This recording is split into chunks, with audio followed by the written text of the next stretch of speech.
I'm Brittany. And I'm Eric. And we're the Voyaging Valentinos.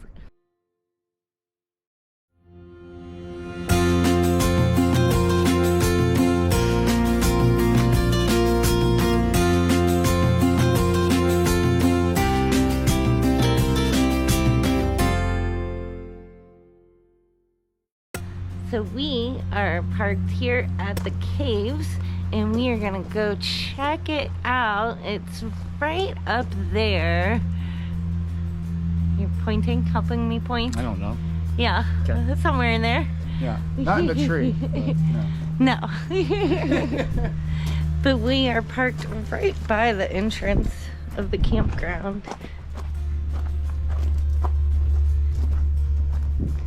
Right on the other side of that tree is where we are headed. Yeah.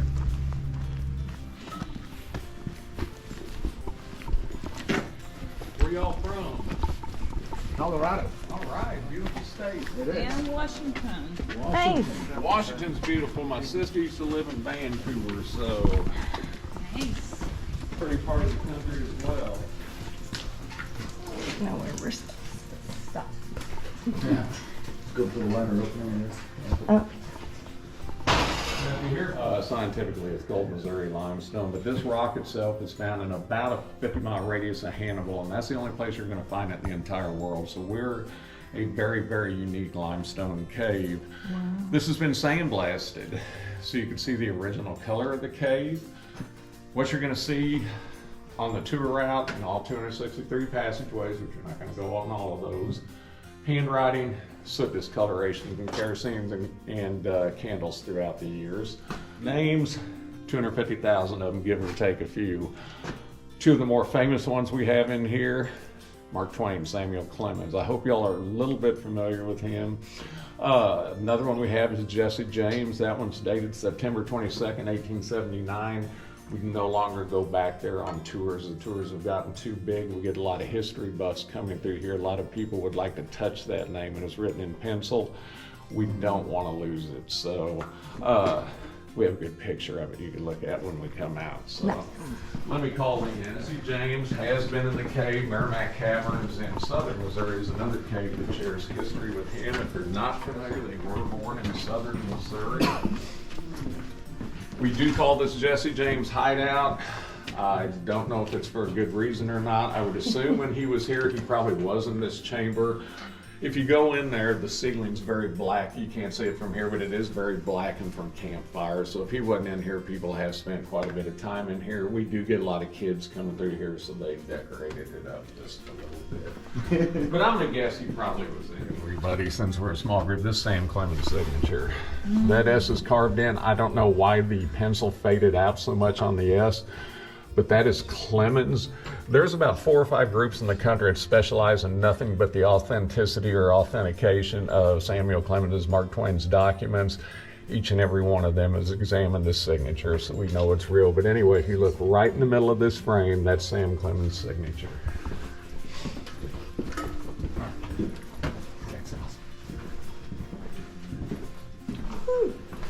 Ooh. He's a gator. It is. Alligator. Yeah. I got asked to see the sign first. Could you just guess it? I didn't see the sign. All right.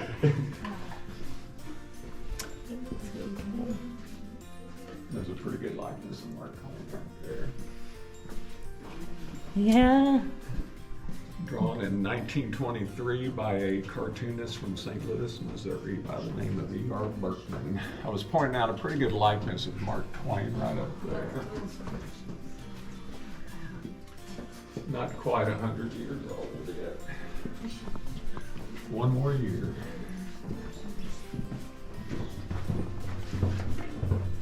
I want to caution y'all to watch your head when we go around this corner.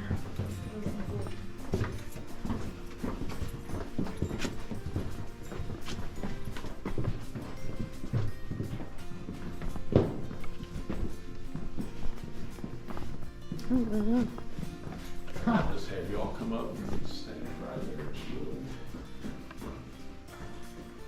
She won't do it. So, C.E. Tucker very quickly was a very good friend of Jesse James, would help shelter the men, provide food and water, provisions for the horses, help hide out when he was in the area. And he was very proud of his signature. His name's found in this cave about 250 times.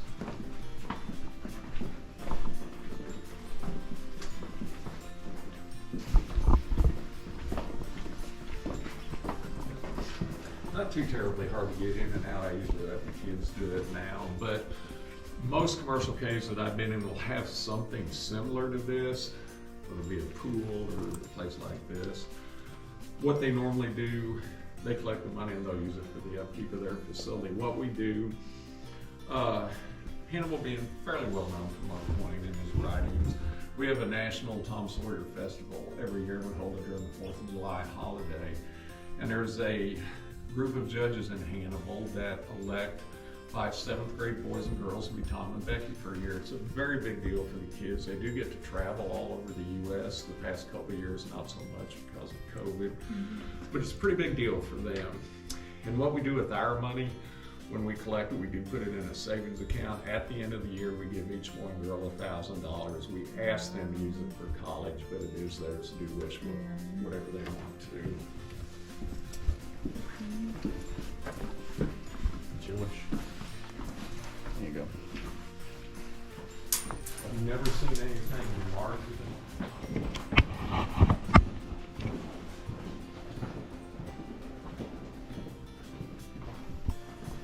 It's called a parlor. If you wish, you don't have to, because they are cool, but you can't have a seat in here if you would like. Yeah, that's why they're so shiny. Right. That's cold. Yeah. But the parlor, all these school groups out here that I've taken to, they go, what's a parlor? Yeah. And I'm like, okay, it's a living room. They say, okay, got it. So throughout the years, the owners have said, hey, you gotta have a little furniture in here. So this formation is actually called the love seat. These are the bookshelves. This is called the sofa. That formation right there is called our piano. Sometimes we call it our grand piano. The script the kids learn in here, most of them tell it there's about 1,000 puns that go along with this tour. I don't tell them, but I will apologize for this one in advance. And it does kind of segue into something I'm passionate about. So, limestone piano in a limestone cave, what type of music does that piano play? I don't get it. Rock. Rock. That's what I thought you were going to say. I thought it was going to be something better. Hard rock music, kind of soft rock, I guess. Yeah, soft very rock. soft mineral. But the reason I tell that, every year, other than during the 2 COVID years of school groups, a lot of them I will talk, give brief talks about bats and bat biology. And years ago, one of the groups I spoke with actually took part of them on the tour. And we were sitting in here, and I tell that joke. And one of the teachers goes, Bernie, I know who the composer was to your music. And I'm like, okay, I thought I've heard about everything, but who's our composer? And like I said, I do find this one kind of funny. She told me it was Beethoven, and I got a kick out of that one. I really did. I enjoyed that. I do tell people, if you look up, you would be very hard pressed to reach up and touch this ceiling and not hit somebody's name. Back in the latter 1800s, early 1900s, city of Hannibal would have their town hall meetings in here. I mean, 52 degrees is pretty nice most of the time, so that's why we have all the names on the ceiling. Tom and Becky were lost in Mark Twain Cave, if you remember from the book, for a period of 3 days and 2 nights, not necessarily in this room. In order for Tom and Becky to find their way out, if you do remember, he had a ball of twine in his pocket, and he tied one end to Becky's hand. And he told her, hey, I can unroll the string, and if nothing else, I'll find my way back if I can't find my way out of here. And I do tell people, no 911 in this cave. If you look at your phone, you'll have no signal through this rock. And I always tell people, one of the ways we explore new caves today, we tie a rope when we come in, and we follow a rope when we go out. So that's how Tom and Becky got out of the cave. He did go to the end of the twine. He did see a very faint light, and that was an opening looking over the Mississippi River, so that's how they got out. In 1903, they actually paid a stonemason to let them come up here and write this. The original building is still in St. Louis. It now houses the City of St. Louis Museum. In Hannibal, we actually had a branch of their factory up until 1979 when they closed down. That's so cool. Yes, is our treasure room. I do believe there's a dollar bill down there, and that will come out. The rest of the money will stay down there. And it does refer back again to the book. And if you do or don't remember, Tom and Hug did find $12,000 in buried gold coins in this cave. Because Huckleberry Finn overheard Muff Potter talking about treasure buried in room number 2 under the sign of the cross. Actually, it was Muff Potter, Indian Joe, and a guy called the Spaniard in the book. So they came in here, dug, found the money. The number 2 that Mark Twain wrote about is this formation right there. It's somewhat backwards, but that's the number 2. That part right there is called the Hanging Boot. Again, this will be a formation on our landmark on our map. The sign of the cross, if you look up, that's called the lifeline of our cave. And this crack will go throughout both Mark Twain and Cameron Cave. Millions of years ago, the Mississippi River was an inland ocean, and it was over the top of these limestone bluffs.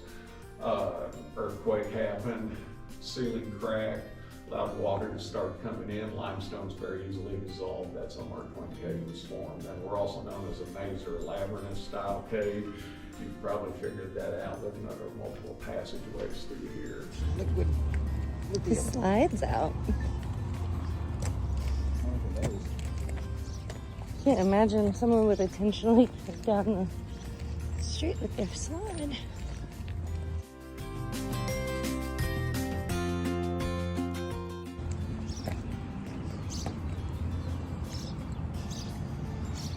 Yeah.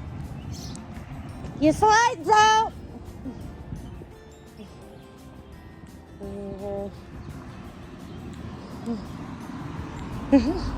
Yelling at strangers. Alright. Huckleberry Finn's house.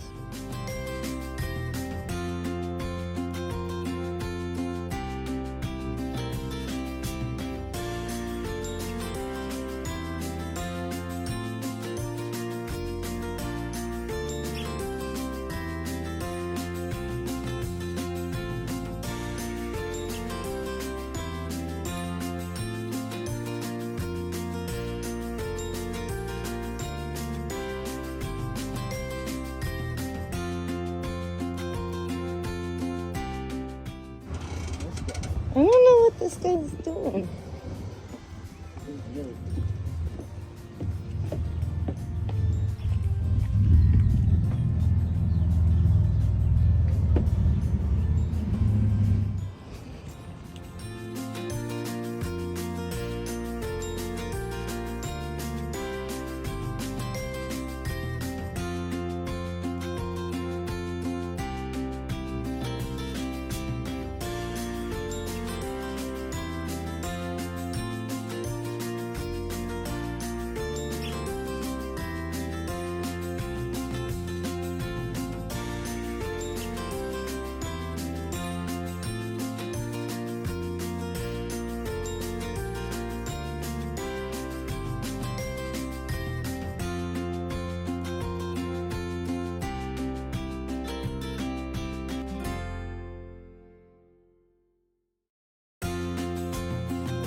tickets? Yeah.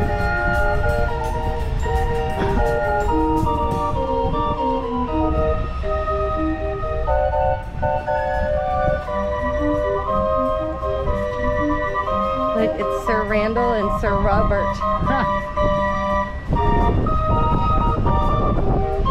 of St. Louis, Missouri.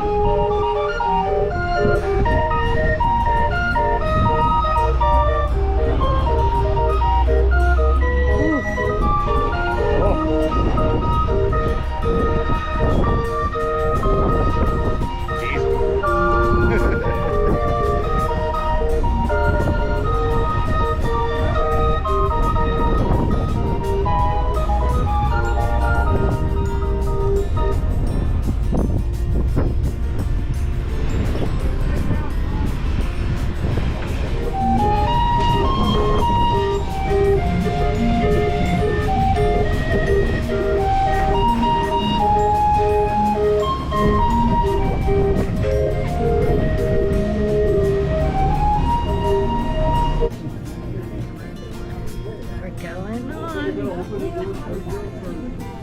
Thank you.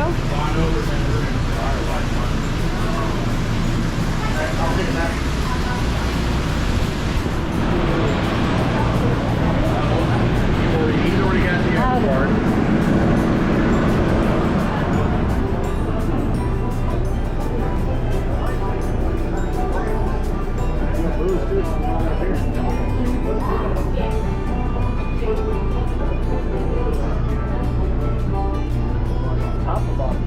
I want to walk around and figure it out.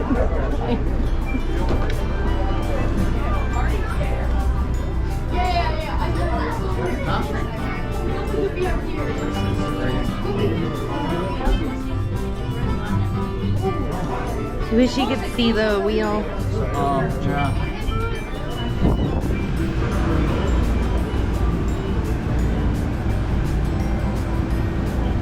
60 adult life jackets.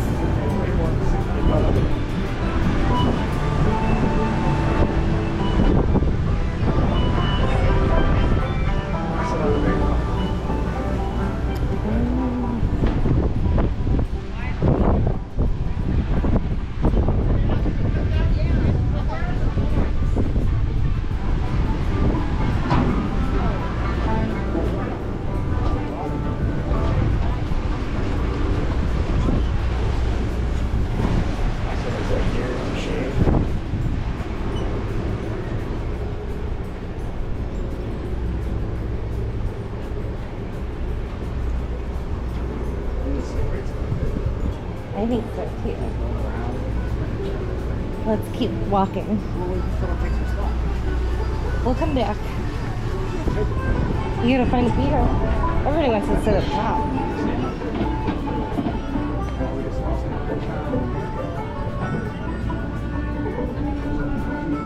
Hello, neighbors.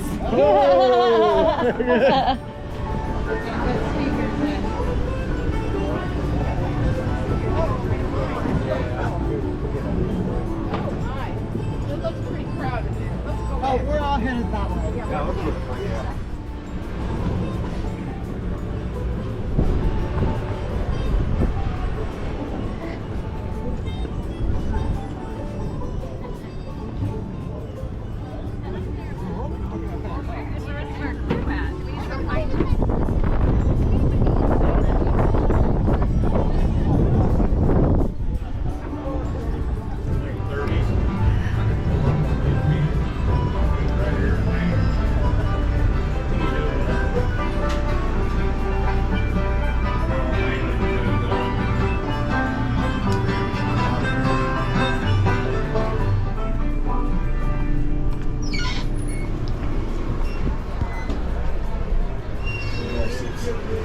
You want to sit on this side or that side?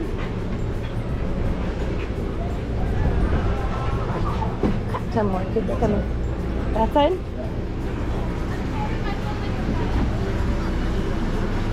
Yeah.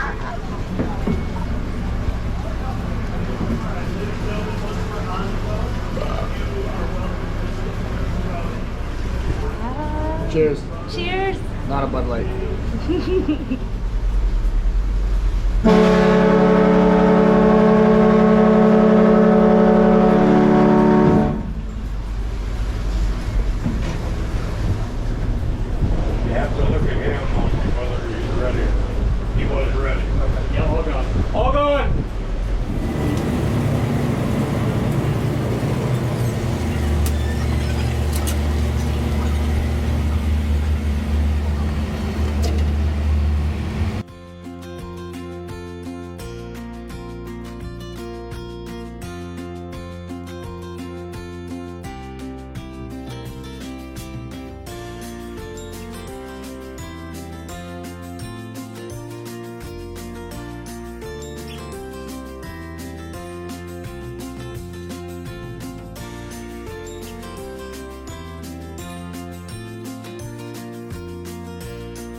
What did you plan on doing today?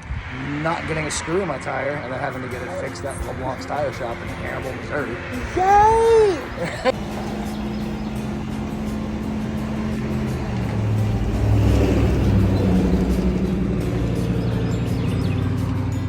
And we're not in the truck.